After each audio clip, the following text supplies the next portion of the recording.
Hey, first of all, congratulations on your new contract in the seat for 2026. How exciting is that? Does that take a little pressure off?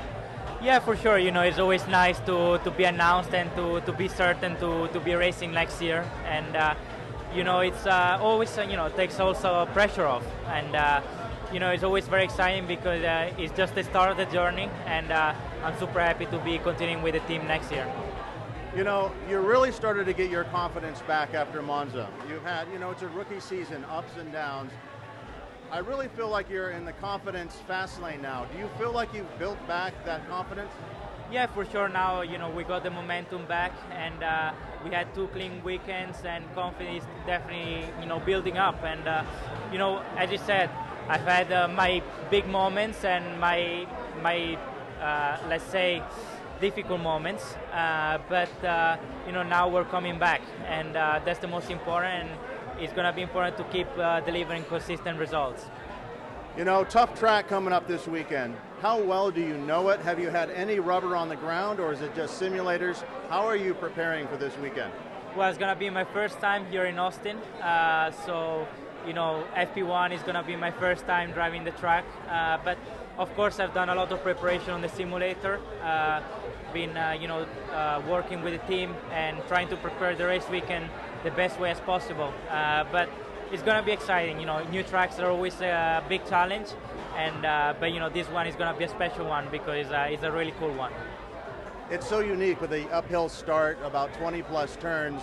What is that like for you in the simulator? Is it a pretty wild ride? Yeah, I mean on the simulator it already feels amazing. It's a technical track because you got all the kind of corners. You got the first sector, which is nice and flow, very fast. But then the last sector is basically slow speed, slow corners. So, you got all the range, and also you got big break-ins. You got the big uphill turn 1 braking, but as well on the back straight you got a massive braking after arriving at 210 miles per hour. So, it's a very technical track, and as I said before, on the sim it already feels amazing. So I cannot wait to try it with the real car. You're the young star for Mercedes, 18 years old. What is it like for you to be in an event like this and talk to the crowds? It's not just racing anymore for you. You're up front. You're the face of Mercedes and IWC. Yeah, for sure. It has been a big change. Since I joined F1. A lot more commitments outside racing, and of course, now I find myself representing such a big brand, such as obviously Mercedes and IWC, and as a driver you feel like a responsibility because you're representing such a big brand and you want to fulfill the expectations as well. So you kind of feel a bit of pressure, but at the same time you know that you got the full support from both teams. So it's always very encouraging as well, and I feel so honored to be representing such a big brand. Big party, big launch party starting F1 weekend here at COTA.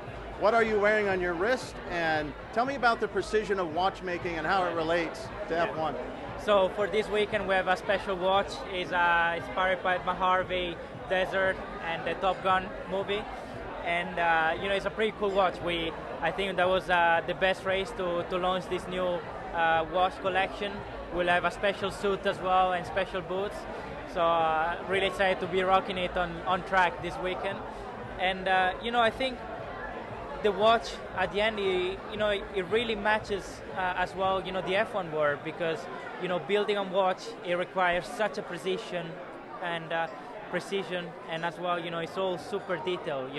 I never got the chance to go and see how they actually build watches, but I can only imagine, with all the small pieces, how precise it has to be, and that relates as well to F1 because building a car, it requires such a precision. It has to be so detailed, and it has to be perfect in order to work. So I think it's pretty cool that the two work, despite being so different, they align so well.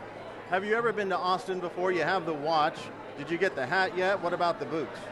So I've got the hat, I need the boots, so definitely looking forward to get those before leaving Austin, but I'm getting kind of to the groove of the vibe of the city. Before I let you go, I want to ask you, What do you have to prove for the last races of the season? What do you hope to do? Well, definitely, keep delivering consistent results. I think that P2 in the championship is very important for the constructor. I think it's very important for the whole team because they really deserve it after all the hard work. So we gotta keep pushing, but at the same time, just focusing on myself. I think my goal is to try and maximize the result every weekend, trying to drive well, focus on the basic, focusing on the process, and trying to deliver the best result as possible. You seem to be great teammates with George. Do you have a directive to help George, or are you both trying to win the race? No, I mean, as a driver, you always try to win, and once you go on track and you put the visor down, you just race for yourself. But with George, there has been a really good dynamic between us two. We've been pushing each other quite a lot and trying to improve each other in every aspect. So, this is very helpful as well for the team. And I've been enjoying working with him so far. And finally, what would you like to say to the fans as you're out there racing? I've just started in F1, but the support has been amazing, and so that's why I want to send a big thank to all the fans that they're out there supporting us during the weekend, supporting me, and I think they're the one who makes the weekend very special, because I think without them the race weekend wouldn't be the same. So a big thank to all of them for supporting us, for supporting me, and for making the weekend so special.